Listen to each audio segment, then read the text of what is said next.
Chers amis, je vous salue fraternellement en Jésus-Christ. Que le Seigneur nous inonde de sa grâce au cours de ces 10 jours de prière. Le thème choisi pour aujourd'hui est la mission de Dieu et la prière. Et le texte biblique qui soutient ce message est Colossiens 1, versets 3 à 6. Nous rendons grâce à Dieu, le Père de notre Seigneur Jésus, et nous ne cessons de prier pour vous, ayant été informés de votre foi en Jésus-Christ et de votre charité pour tous les saints. À cause de l'espérance qui vous est réservée dans les cieux, et que la parole de la vérité, la parole de l'Évangile vous a précédemment fait connaître. Il est au milieu de vous et dans le monde entier, il porte des fruits et il va grandissant, comme c'est aussi le cas parmi vous depuis le jour où vous avez entendu et connu la grâce de Dieu conformément à la vérité. Il est fait mention ici de la croissance rapide de l'Église primitive.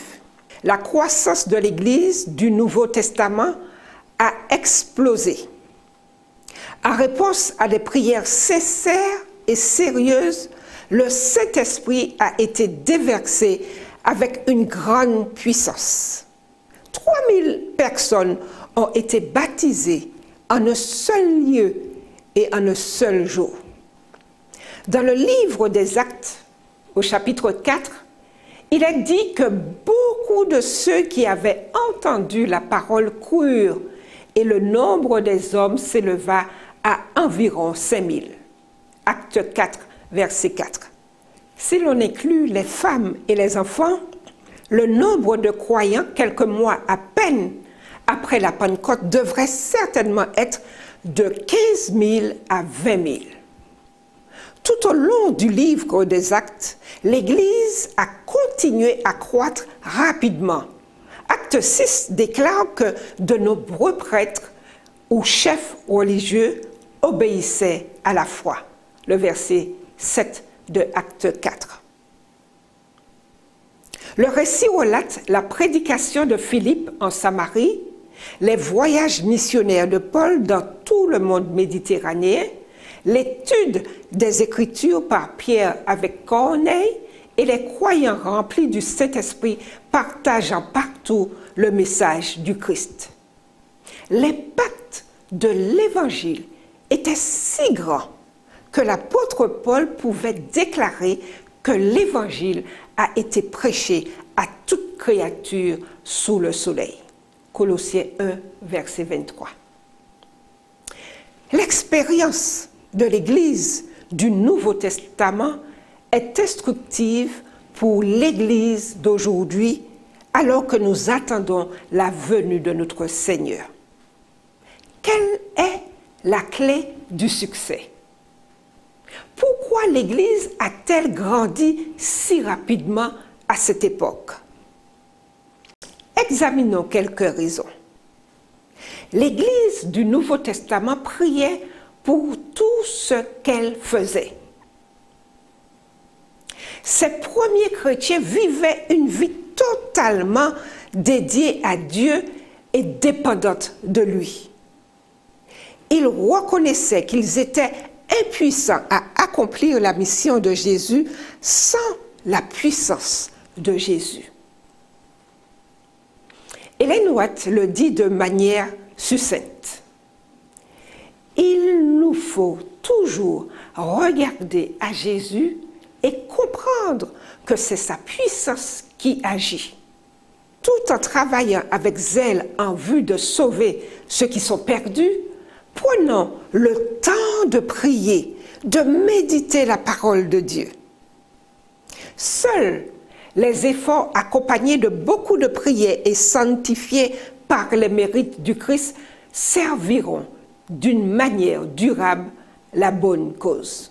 Ceci se trouve dans Jésus-Christ, page 354.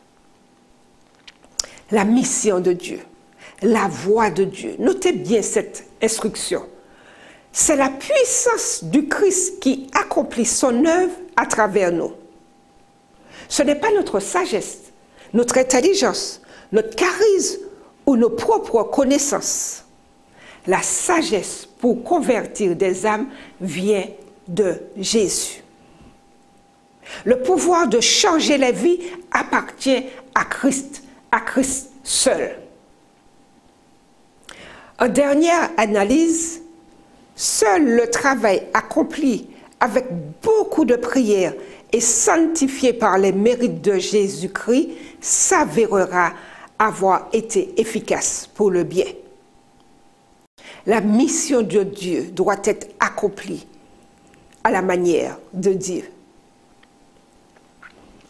Y a-t-il un être cher que vous souhaitez voir entrer dans le royaume de Dieu? Y a-t-il un ami ou un collègue de travail qui a besoin de Dieu? Connaissez-vous quelqu'un qui a autrefois marché avec Dieu, mais qui s'est éloigné? Chaque jour, ayez cette personne à l'esprit. Priez Dieu en faveur de ces personnes. Pour l'instant, prenons quelques instants pour demander à Dieu de nous rappeler les personnes dont il voudrait toucher le cœur. Et ensuite, nous prierons pour elles. Seigneur, nous confessons que nous n'avons pas passé assez de temps en prière. Trop souvent, nous nous fions à nos propres aptitudes et à nos plans dans tout ce que nous faisons. Et lorsqu'il s'agit d'accomplir ta mission, nous ne comptons pas suffisamment sur toi afin d'être guidés. Pardonne-nous. Fais de nous une église qui prie et qui s'attend à toi pour une efficacité à ta gloire seule et non sur des idées et des projets humains. Apporte du changement dans notre vie de prière et réveille-nous. Prions ensemble. Notre Père qui es aux cieux, nous voulons nous blottir dans tes bras et te dire de nous pardonner pour les instants que nous avons passés ici et ailleurs sans dépendre de toi. Permets-nous de trouver le temps nécessaire pour prier, pour méditer, pour étudier ta parole, afin d'être prêt à amener d'autres personnes à toi, à comprendre que tu es bon et que tu reviens bientôt. Bénis chacun, bénis tous ceux qui voudraient te servir mais qui sont empêchés. Délie tout ce qu'il y a à délier et permets-leur de te retrouver, de comprendre ta grandeur et ton amour envers eux. Garde-nous en ta paix, Seigneur, et bénis chacun d'eux, nous t'en prions au nom de Jésus et pour ta seule gloire. Amen.